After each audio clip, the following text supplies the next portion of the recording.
اعوذ باللہ من الشیطان الرجیم بسم اللہ الرحمن الرحیم۔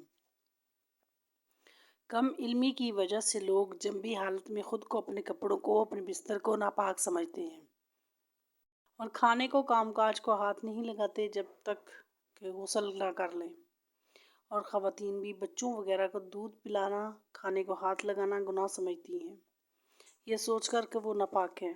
اور کچھ عورتیں سمجھتی ہیں کہ غسل کے بنا آٹا گوندنے سے بے برکتی ہوتی ہے، حالانکہ شریعت محمدی صلی اللہ علیہ وسلم اس جہالت کو رد کرتی ہے، اور اس سلسلے میں اللہ کے پیارے نبی حضرت محمد صلی اللہ علیہ وسلم کی بہت سی صحیح اور مستند احادیث مبارک موجود ہیں۔ ہم بستری کرنے کے بعد مرد یا عورت کے لیے صرف نماز، طواف اور مسجد میں ٹھہرنا حرام ہے، اور اس کے علاوہ باقی تمام کام کرنا جائز ہے۔ مرد و خواتین پر کہیں بھی ایسی کی پابندی کا ذکر نہیں، بلکہ غسل کرنے سے پہلے بھی جنابت کی حالت میں ہی تمام لوگ عام روٹین کے کام کاج کر سکتے ہیں۔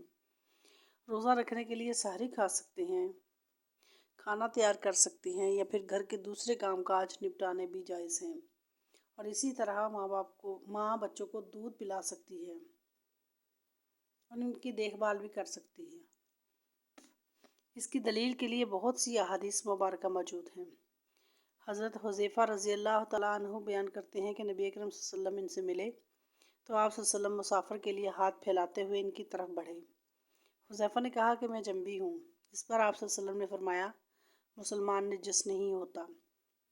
اسی طرح کی ایک حدیث پاک بخاری کی حدیث نمبر 283 ہے، جس میں حضرت ابو ہریرہ رضی اللہ تعالیٰ عنہ فرماتے ہیں کہ ایک دفعہ میں حالت جنابت میں ہونے کی وجہ سے حضور کے سامنے ہونے کے باوجود بھی ان سے نہ ملا، جس پر حضور اکرم صلی اللہ علیہ وسلم نے فرمایا مسلمان ہرگز ناپاک نہیں ہوتا۔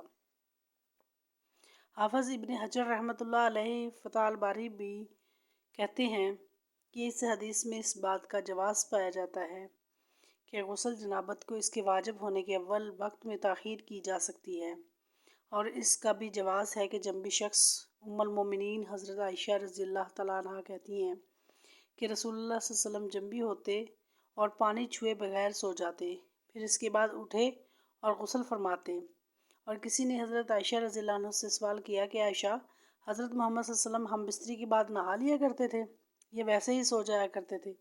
حضرت عائشہ رضی اللہ عنہ فرماتی ہیں کہ نبی اکرم صلی اللہ علیہ وسلم ہم بستری کے بعد ویسے ہی سو جایا کرتے تھے، جب مؤذن رسول فجر کی اذان دینے کے لیے آتے تو حضرت محمد مصطفیٰ صلی اللہ علیہ وسلم غسل کر کے جسم کو خشک کرنے کے بغیر ہی مسجد میں تشریف لے جاتے اور نماز فجر کی جماعت کرواتے، اور میں گھر میں آپ صلی اللہ علیہ وسلم کی آواز سنتی رہتی تھی۔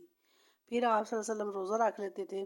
کسی نے عامر رضی اللہ عنہ سے پوچھا کہ کیا یہ روزوں کے مہینے میں ہی ایسا ہوتا ہے کہ عام معمول میں بھی ہوا کرتا تھا؟ تو حضرت عامر نے فرمایا کہ روزوں کے علاوہ بھی ایسا ہی ہوا کرتا تھا۔ حضرت عائشہ رضی اللہ عنہ سے مروی ہے کہ آپ صلی اللہ علیہ وسلم ہم بستری کے بعد سونے سے پہلے غسل کرتے اور بعض اوقات صرف تیمم ہی کرتے۔ روایت ہے کہ رسول اللہ صلی اللہ علیہ وسلم جنابت کی حالت میں سو لیا کرتے تھے۔ حضرت عائشہ رضی اللہ عنہ فرماتی ہیں کہ آپ صلی اللہ علیہ وسلم جنابت کی حالت میں شرمگاہ کو دھوتے اور پھر نماز جیسا وضو کرتے۔ رسول اللہ صلی اللہ علیہ وسلم نے حضرت عمر سے سونے سے پہلے وضو کرنے اور اپنی شرمگاہ کو دھونے کا حکم دیا تھا۔ حضرت عائشہ رضی اللہ عنہ فرماتی ہیں کہ رسول اللہ صلی اللہ علیہ وسلم بعض اوقات غسل کر کے سوتے اور بعض دفعہ حالت جنابت میں ہی وضو کر کے سو جایا کرتے۔